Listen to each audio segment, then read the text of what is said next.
Columbia Institute of Technology acknowledges that our campuses are located on the unceded traditional territories of the Coast Salish nations of Musqueam, Squamish, and Tsleil-Waututh.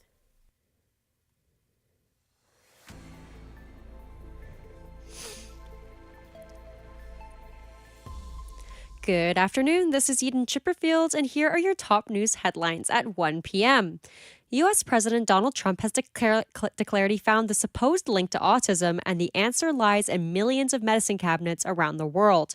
On Monday afternoon at the Charlie Kirk Memorial at State Farm Stadium in Arizona, in front of thousands of right-wing activist supporters, Trump claimed that Tuesday the U.S. administration will make one of the biggest announcements medically in the history of our country, claiming that they have found the answer to autism and they won't, quote, let it happen anymore.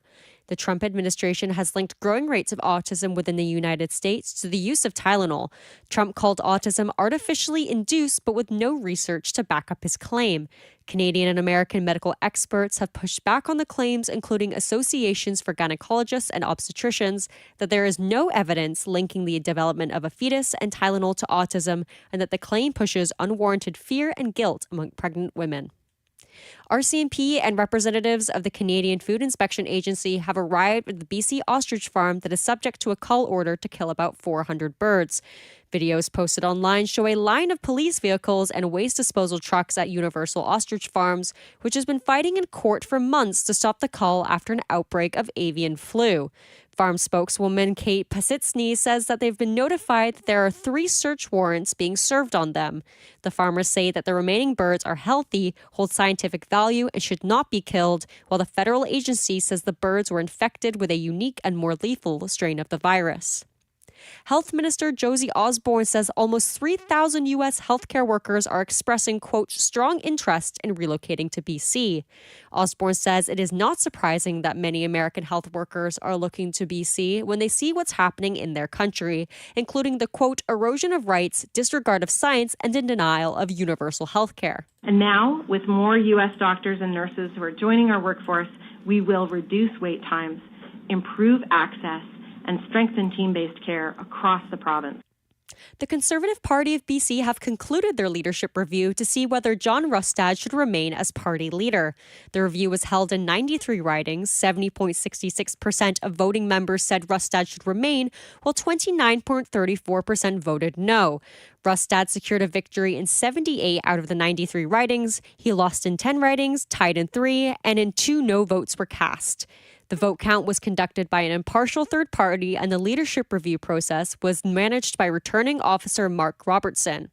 In addition to the leadership review, members of the party had the opportunity to vote on whether they approve of John Rustad's 11-point leadership pledge, which 80.05% of voting members voted in favor of the following: to stop fentanyl and NDP drug dens, protect kids in schools, including scrapping the SOGI 123 curriculum and banning medical transitioning for children under 18, defending BC property rights, crack down on violent crimes, including imposing together tougher penalties for violent offenders and repeat offenders, hire doctors, build hospitals while firing BC's top doctor, Bonnie Henry, and many more points as part of Rustad's leadership points.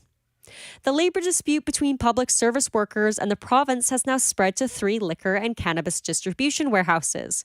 The union who is representing the workers said it is trying to avoid job action that would disrupt frontline services to BC residents, but now has no choice but to escalate in order to prompt the provinces back to the discussion table. Pickets now cover the liquor distribution branch headquarters in Burnaby, Richmond, Delta, and Kamloops. The strike is now entering its 4th week with over 10,000 workers taking part in job actions, including overtime bans at 36 sites. BC Premier David Eby flew to New York to sell British Columbia as the destination for investment in critical minerals and clean energy. In a statement, Eby says that the state is home to the worldwide investors and that BC is the economic engine in the new Canadian economy. Moreover, the Premier says that the Prime Minister Mark Carney's announcement shows that it is a generational opportunity to join the growing clean energy and critical minerals market in the province. Canadian fresh mushrooms are the latest target of the U.S. trade angst. Naraya Ahmad from the Canadian Press has more. U.S.-based Fresh Mushroom Fair Trade Coalition has filed a petition asking for anti-dumping and countervailing duties on fresh mushrooms from Canada to offset what it calls, quote, unfair pricing and subsidization. Now the U.S. International Trade Commission will be investigating whether the American industry has been materially injured or threatened with material injury by imported mushrooms alleged to have been sold at less than fair value and subsidized by the Canadian government. Mushrooms Canada says the claims have no merit and is confident the investigations will confirm the industry's compliance with rules-based trade. Naira Ahmed, The Canadian Press. The Metro Vancouver Zero Waste Committee received a staff report indicating there's been an increase of $88 million in disposal of single-use items. As reporter Braden Coombs reports, modified fiber utensils are a contributing factor. Modified fiber utensils have seen a significant rise in their usage. It replaced the single-use plastic items that have been banned since 2023. Craig Hodge, the vice chair of the Metro Vancouver Zero Waste Committee, believes the increase in food deliveries is a factor. However, Hodge is confused as he believes customers should have access to their own cutlery at home. The first one that I find concerning is the increase in modified fiber utensils. And to me, if food's being delivered to the home, there's no need to have utensils delivered to the home because you've got utensils in your kitchen. The recycled utensils are compostable, yet they are still finding their way into the trash. Braden Coombs, BCIT News. The Alberta NDP are calling for a boost of wages as Alberta currently has the lowest minimum wage in Canada as of October 1st. The province once championed being a national leader in minimum wage standards, but in 2025 will now be set to have the lowest pay rate in the nation. The current rate is of $15 an hour was set in 2018 by the Premier Rachel Notley's NDP government, which set the province at highest minimum wage in Canada. However, the province have now adjusted their rate while other provinces have boosted theirs. On October 1st, Saskatchewan is set to increase its minimum wage to $15.35 an hour from $15, which will officially make Alberta's rate the lowest in the country. NDP leader Naheed Nenshi says that the Albertans are coping with high costs and need the help and encouraged Premier Daniel Smith's United Conservative government to boost the minimum wage and index it from inflation. Crown attorneys in Manitoba are calling for change to the bail court system, saying they often are not given enough time to prepare for a hearing.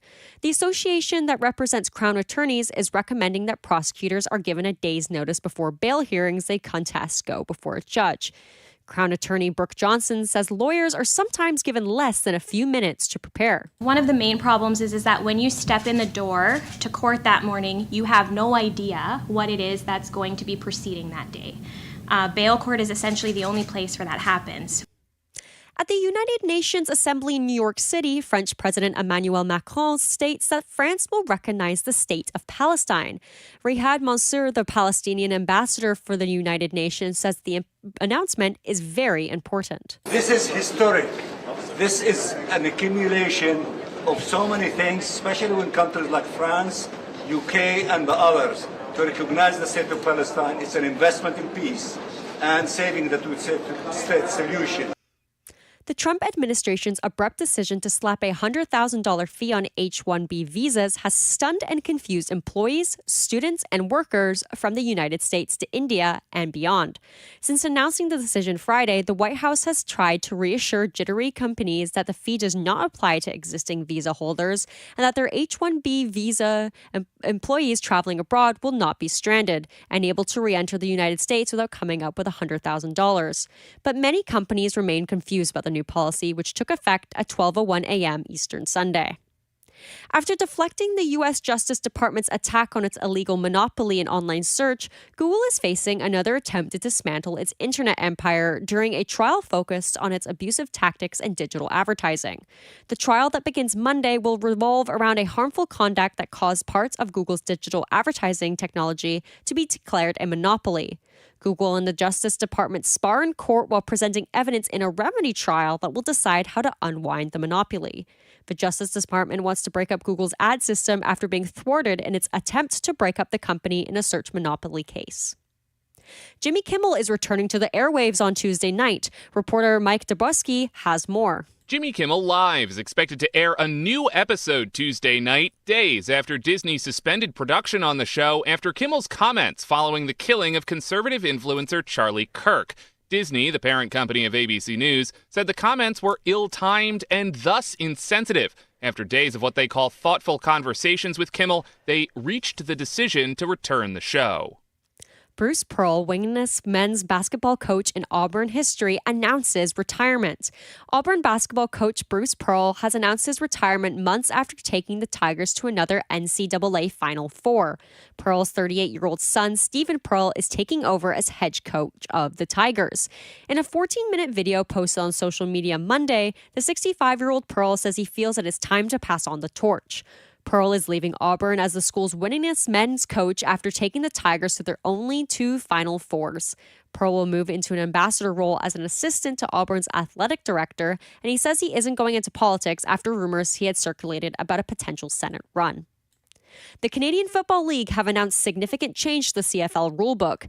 Naira Ahmed from the Canadian Press has more on the changes coming to Canadian fields. The league has unveiled a 2-part plan, phased over 2 years, that will alter how the game looks and plays. Among the changes, starting next season, no points will be awarded for errant field goals, punts, or kickoffs that go through the end zone. By 2027, CFL fields will be reduced from 110 yards to 100 yards, and end zones will be reconfigured, making it look similar to those in the NFL. But Canadian playing surfaces will remain 65 yards wide, as opposed to... With 17 days away from the start of hockey season, the Vancouver Canucks have announcement the following of the completion of training camp held in Penticton. Vancouver Canucks general manager Patrick Allvin announced today that the club has agreed to terms with forwards Riley Patterson and Gabriel Chariot on the 3-year entry contracts. In Burnaby, it is currently 19 degrees with a mix of sun and clouds with a high of 19. Be sure to be prepared with adequate clothing to accommodate the changing weather. Those have been your major news headlines for 3 o'clock. Join us at 3:30 with my co-deskers Selena Teixeira. And in case I don't see you, good afternoon, good evening, and good night.